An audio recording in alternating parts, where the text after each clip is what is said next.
Hello, തുടരും എന്ന ചിത്രത്തിൻ്റെ 12-ാം ദിവസത്തെ കേരള ബോക്സ് ഓഫീസ് കളക്ഷൻ റിപ്പോർട്ടാണ് ഇന്ന് നോക്കാൻ പോകുന്നത്. വീഡിയോയിലേക്ക് മുൻപ് വീഡിയോ ലൈക്ക് ചെയ്യുക, ചാനൽ സബ്സ്ക്രൈബ് ചെയ്യുക. ഈ വരുന്ന മെയ് മാസം അങ്ങോട്ട് ധാരാളം ചിത്രങ്ങൾ OTT റിലീസ് ചെയ്യും. നമ്മുടെ ചാനൽ ഭാഗം പരിശോധിച്ചാൽ ആ വീഡിയോയ്ക്ക് നിങ്ങൾക്ക് കാണാൻ വേണ്ടി സാധിക്കുന്നതായിരിക്കും. തരുൺ മൂർത്തിയുടെ സംവിധാനത്തിൽ മോഹൻലാൽ, ശോഭന എന്നൊക്കെ പ്രധാന കഥാപാത്രങ്ങളായ ചിത്രമായിരുന്നു തുടരും. ചിത്രത്തിന് ഇപ്പോഴും നല്ല മികച്ച പോസിറ്റീവ് റെസ്പോൺസ് തന്നെയാണ് പുറത്തുനിന്നുകൊണ്ടിരിക്കുന്നത്.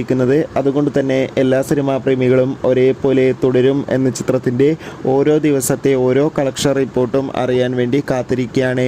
ഇന്ന് 12-ാം ദിവസം അത്യാവശ്യം മികച്ചൊരു ബുക്കിംഗ് ആയിരുന്നു ചിത്രത്തിന് കേരളത്തിൽ നടന്നത്.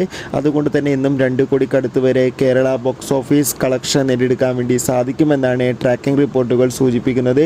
എന്തായാലും തുടരും എന്ന ചിത്രത്തിൻ്റെ കൂടുതൽ ബോക്സ് ഓഫീസ് കളക്ഷൻ റിപ്പോർട്ടിനായി കാത്തിരിക്കാം. ചിത്രം കണ്ടവരുടെ അഭിപ്രായം തീർച്ചയായും കമൻറ്റ് ബോക്സിൽ രേഖപ്പെടുത്താൻ വേണ്ടി ശ്രമിക്കുക.